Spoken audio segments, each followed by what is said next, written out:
President. Senator from New Hampshire. Mr. President, this Friday, July 31st, the authorization for the Highway Trust Fund will expire, and the fund itself will be nearly out of money. That means that unless Congress acts, projects in New Hampshire and across the country would grind to an abrupt halt. And in the face of this, the House has passed yet another short-term stopgap bill. The Senate is now debating and amending a long highway bill, and my clear preference is for a long-term bill. I think it would be a terrible mistake to pass yet another short-term extension without at the same time taking action on a long-term bill like the Senate is currently doing. Only passing another short-term extension, which would be the 34th since 2008, without taking steps toward a multi-year bill would be kicking the can down the road. And in this case, the road is overwhelmed by traffic, badly in need of modernization, and filled with patches and potholes. If you've driven around the roads in the District of Columbia, sometimes you wonder where you are because they are so bad, so filled with potholes. And for a country that seeks to remain competitive in the 21st century, as we do in America, this is totally dysfunctional and destructive. There are few more basic and necessary functions of government than providing for modernized highways, bridges, and other transportation infrastructure. And yet, in Congress, we have been grossly neglecting this responsibility. China spends about 9% of gross domestic product on infrastructure. Brazil spends about 8%. Even in Europe, they're spending about 4%. But infrastructure spending in the United States has fallen to just 2% of GDP. Our highways and bridges face an $800 billion backlog of investment needs, including nearly $500 billion in critical repair work. And Americans spend a staggering 5.5 billion hours stuck in traffic each year.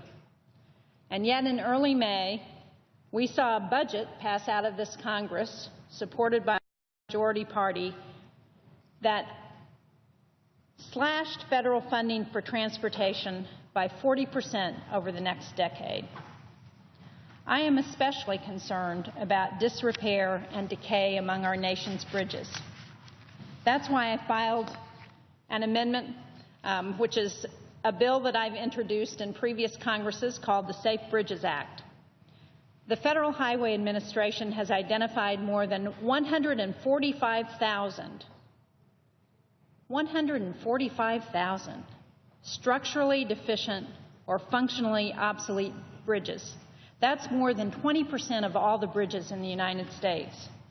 And in New Hampshire, it's actually a higher percentage.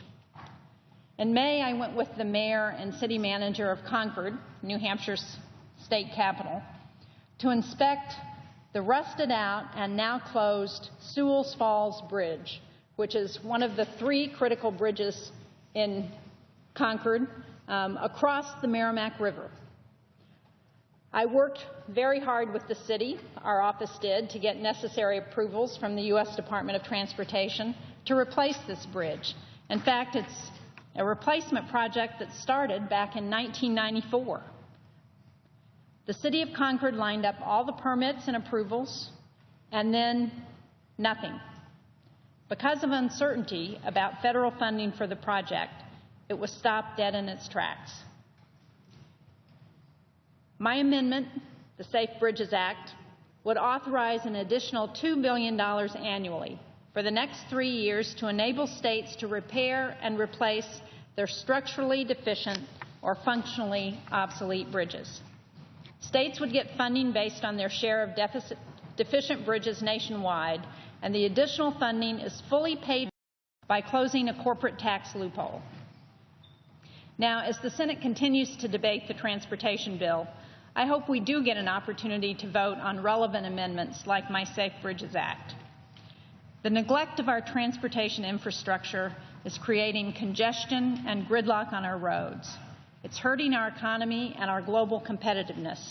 It's also killing jobs, especially in the construction trades where employment has yet to recover from the Great Recession.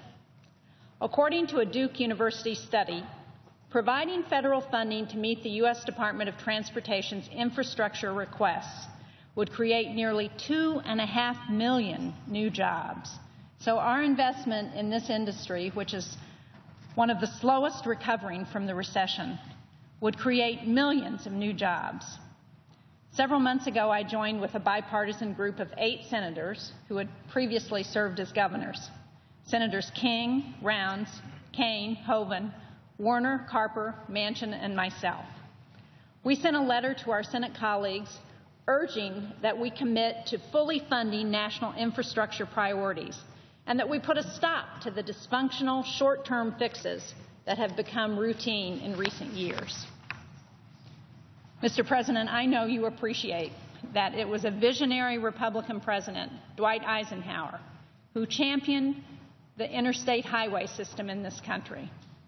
The National Interstate and Defense Highways Act of 1956, and I think it's critical to think about the title of that bill, which was not just about commerce, but it was also about defense. It was about the security of our country.